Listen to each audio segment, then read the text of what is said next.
नमस्कार दोस्तों, आज की कहानी है मरमत। शहर से थोड़ी दूर बसे एक शांत मोहल्ले में एक पुराना सा 2 मंजिला घर था, जहाँ रहती थी सरस्वती देवी, उनका बेटा अभिषेक और बहू कृतिका। घर पुराना था, पर उसमें बस एक ही कमी थी, रिश्तों की दरारें। सरस्वती देवी का मन अपने बेटे से बहुत जुड़ा था। सालों पति के जाने के बाद उन्होंने अभिषेक को अकेले पाला था।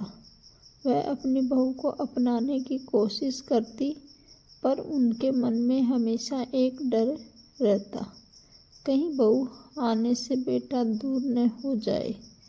कृतिका पढ़ी लिखी, समझदार और शांत स्वभाव की थी। वह सबका सम्मान करती थी, पर हर कोशिश के बावजूद उनके बीच एक अदृश्य दीवार बनी रहती। सरस्वती देवी की शिकायतें, कृतिका की चुप्पी, अभिषेक का असमंजस। घर में प्यार था, पर एहसास की कमी थी। रात के खाने में अक्सर ऐसा माहौल रहता, दाल में नमक कम है कृतिका, इतना भी नहीं आता। कृतिका मुस्कुरा देती, अगली बार ध्यान रखूंगी माँ जी। अभिषेक दोनों को समझना चाहता, लेकिन उसे लगता अगर बोलेगा तो कोई गलत समझ जाएगा। धीरे धीरे घर में खामोशी बढ़ने लगी। कृतिका ने एक बात नोटिस की, सरस्वती देवी रोज शाम 6 बजे छत पर जाती थी और लगभग आधा घंटा अकेली बैठती थी। कभी आकाश को देखती, कभी किसी पुरानी चिट्ठी को। कृतिका के मन में सवाल उठते, क्या माँ जी किसी परेशानी में है या सिर्फ मुझसे दूर रहना चाहती है। एक शाम बारिश के बाद छत का फर्श थोड़ा फिसलन भरा था। सरस्वती देवी हमेशा की तरह छत पर गई, लेकिन नीचे आते समय उनका पैर फिसला था। आवाज़ सुनकर कृतिका दौड़ती हुई पहुंची। उसने बिना सोचे समझे माँ जी को उठाया, संभाला, पानी दिया। सरस्वती देवी चौंक गई। तूने मुझे पकड़ लिया? तू तो मुझसे नाराज रहती है। कृतिका की आवाज़ भारी थी। नाराज? माँ जी, मैं तो सिर्फ आपको समझ नहीं पाती थी। आप मुझसे कभी कुछ कहती ही नहीं। उनकी बातों में पहली बार मानवता की गर्माहट थी। उस रात दोनों स्त्रियों ने पहली बार एक दूसरे को देखा, सिर्फ सास बहू के रूप में नहीं, 2 इंसानों के रूप में। 2 दिन बाद कृतिका ने हिम्मत करके पूछा, माँ जी आप रोज छत पर क्यों जाती हैं? कोई बात है तो बताइए।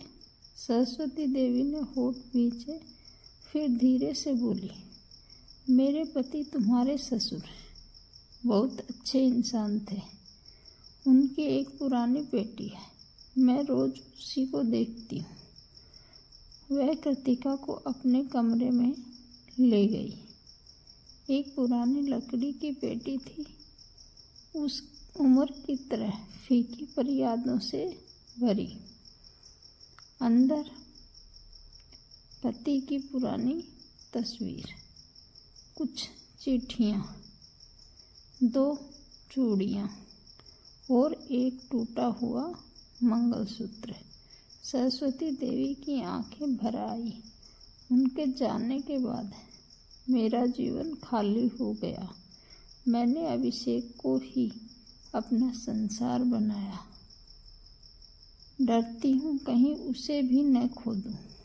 अब कृतिका समझ गई थी, ये कठोर व्यवहार नहीं, अकेलेपन का डर था। उसने माँ जी का हाथ पकड़ा, आप अकेली नहीं हैं माँ जी, मैं यहाँ हूँ आपकी बेटी की तरह। वह पल था जहाँ दो टूटे हुए दिल पहली बार जुड़ रहे थे।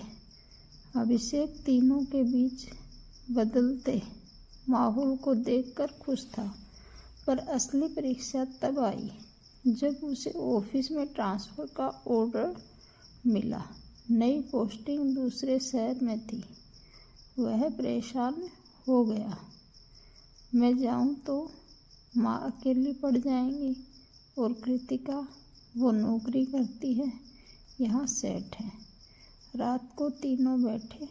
सरस्वती देवी बोली, तू ट्रांसफ़र ले ले बेटा, मैं यहाँ रह लूँगी।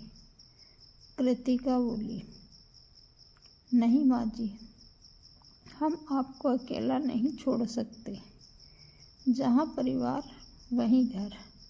लेकिन अभिषेक उलझा हुआ था। तभी कृतिका बोली, आप दोनों चलिए, मेरी नौकरी मैं वहाँ भी ढूंढ लूँगी, परिवार पहले। सरस्वती देवी भावुक हो गई। उनके चेहरे पर गर्व था। आज मेरी बहू नहीं, मेरी बेटी बोल रही है।